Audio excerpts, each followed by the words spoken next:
Baiklah, Assalamualaikum warahmatullahi wabarakatuh. Pada pertemuan kali ini, saya akan membahas materi tentang sistem respirasi.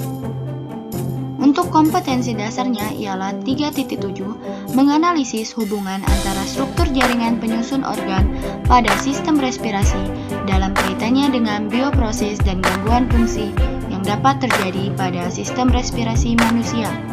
Dan 4.7 yaitu menyajikan hasil analisis pengaruh pencemaran udara terhadap kelainan pada struktur dan fungsi organ pernapasan manusia berdasarkan studi literatur. Adapun untuk tujuan pembelajarannya ialah peserta didik dapat menjelaskan pengertian sistem respirasi, alat-alat pernapasan pada manusia, dua macam pernapasan berdasarkan prosesnya, volume dan kapasitas paru-paru, serta kelainan pada sistem respirasi manusia. Yang pertama, pengertian sistem respirasi. Sistem respirasi atau sistem pernapasan adalah proses pengambilan udara dari lingkungan dan pengeluaran udara dari tubuh makhluk hidup. Alat-alat pernapasan pada manusia. Yang pertama, rongga hidung. Rongga hidung dibatasi oleh septum nasi sehingga hidung memiliki dua lubang. Di dalam rongga hidung dilapisi oleh selaput lendir atau mukosa dan banyak ditumbuhi rambut halus, sehingga udara yang masuk ke hidung sebelum masuk ke trakea disaring terlebih dahulu dan mengeluarkan partikel-partikel yang tersaring. Setelah udara masuk ke hidung dan meninggalkan rongga hidung, udara masuk melalui paring dan laring. Paring itu sendiri ialah saluran lanjutan hidung yang terletak di bagian belakang rongga hidung. Sedangkan laring ialah tenggorokan atau trakea yang terjalin atas tulang rawan. Pada laring terdapat pita suara yang bergetar jika udara masuk. Lubang yang menghubungkan paring dan trakea disebut dengan glotis, sedangkan epiglotis adalah suatu katup yang memisahkan saluran pernapasan dan saluran makanan. Epiglotis akan selalu mencegah makanan masuk ke dalam saluran pernapasan.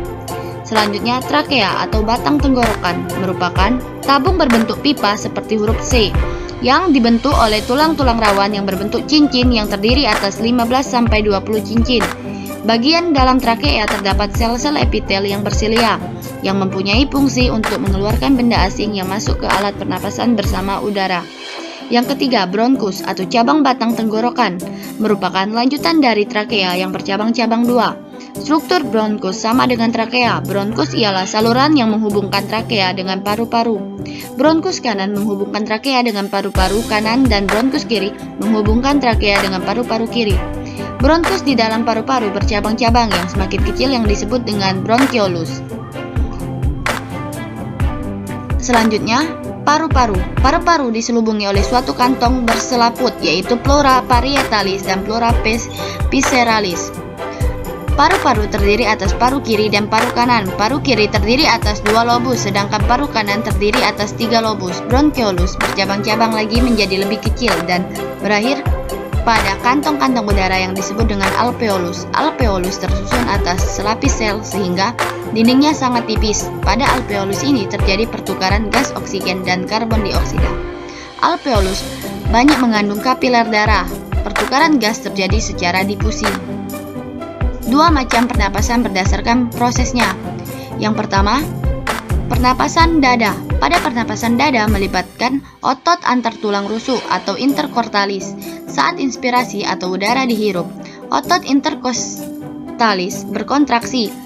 Tulang rusuk pun terangkat dan rongga dada pun membesar. Tekanan udara dalam dada atau toraks menurun dan paru-paru pun mengembang. Tekanan udara dalam paru-paru lebih rendah daripada tekanan luar sehingga udara pun masuk ke dalam paru-paru. Sedangkan saat ekspirasi atau udara yang dihembuskan, maka otot-otot interkostalis berelaksasi. Tulang rusuk pun turun dan rongga dada mengecil.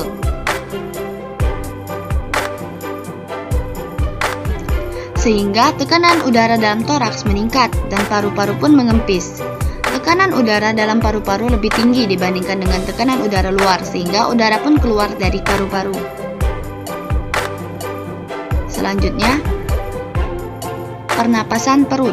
Dalam pernapasan perut, otot yang terlibat dalam adalah otot diafragma. Saat inspirasi, otot diafragma berkontraksi. Diafragma pun menjadi datar dan rongga dada pun membesar.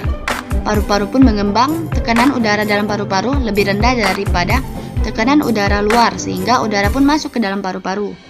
Sedangkan saat ekspirasi, otot diafragma berelaksasi. Diafragma pun melengkung ke arah rongga dada, dan rongga dada pun mengecil, paru-paru pun mengempis. Tekanan dalam paru-paru lebih tinggi dari tekanan udara luar sehingga udara pun keluar dari paru-paru. Nah, berikut adalah gambar dari proses ekspirasi dan inspirasi pada pernapasan perut.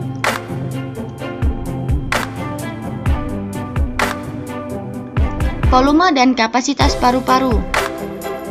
Untuk orang dewasa, volume paru-paru rata-rata 5-6 liter.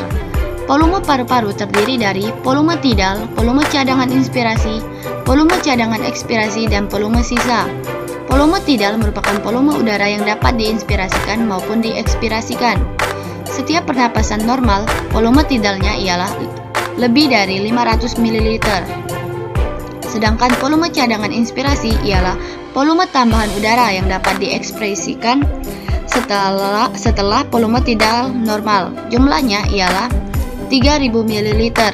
Selanjutnya, volume cadangan ekspirasi merupakan volume udara yang dapat diekspirasikan setelah ekspirasi tidak normal. Jumlahnya lebih dari 1100 ml. Dan yang terakhir yaitu volume sisa atau volume residu, merupakan volume yang masih tersisa di dalam paru-paru setelah melakukan ekspirasi. Dengan kuat, volume udara sisa lebih dari 1200 ml. Nah, sedangkan untuk kapasitas paru-paru meliputi kapasitas inspirasi ialah jumlah volume udara yang dapat dihirup dari eksperimen normal sampai paru-paru dapat mengembang secara maksimum.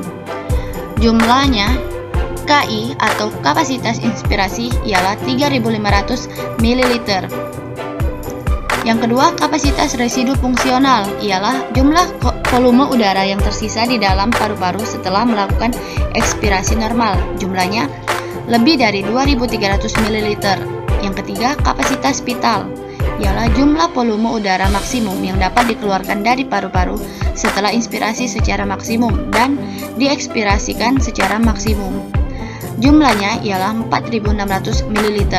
Sedangkan untuk kapasitas total paru-paru ialah volume udara maksimum yang melakukan pengembangan paru-paru dengan inspirasi sekuat-kuatnya. Jumlahnya ialah 5800 ml. Selanjutnya, gangguan atau kelainan pada sistem pernapasan.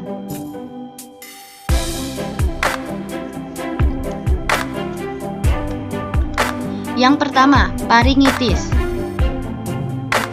Faringitis adalah peradangan faring yang diakibatkan oleh infeksi bakteri, virus, atau karena merokok. Yang kedua, TBC ialah penyakit yang menyerang paru-paru karena infeksi bakteri Mycobacterium tuberculosis. Penyakit ini menular lewat udara. Yang ketiga, pneumonia merupakan peradangan paru-paru yang diakibatkan karena infeksi virus, bakteri, atau benda-benda asing yang masuk ke dalam paru-paru, yang mengakibatkan adanya timbunan cairan eritrosit dan leukosit di dalam alveolus. Selanjutnya ialah asma. Asma merupakan suatu kondisi di mana bronkus atau bronkiolus mengalami penyempitan karena alergi. Biasanya ditandai dengan sesak napas. Selanjutnya, diftasi ialah di mana faring dan laring terinfeksi oleh bakteri Corynebacterium diphtherial sehingga laring atau faring mengalami penyumbatan. Selanjutnya, pleuritis ialah peradangan pada pleura. Biasanya gejala yang ditimbulkan adanya perasaan sakit di dada saat menghirup napas. Baiklah, itu saja yang dapat saya sampaikan tentang sistem pernapasan atau sistem respirasi.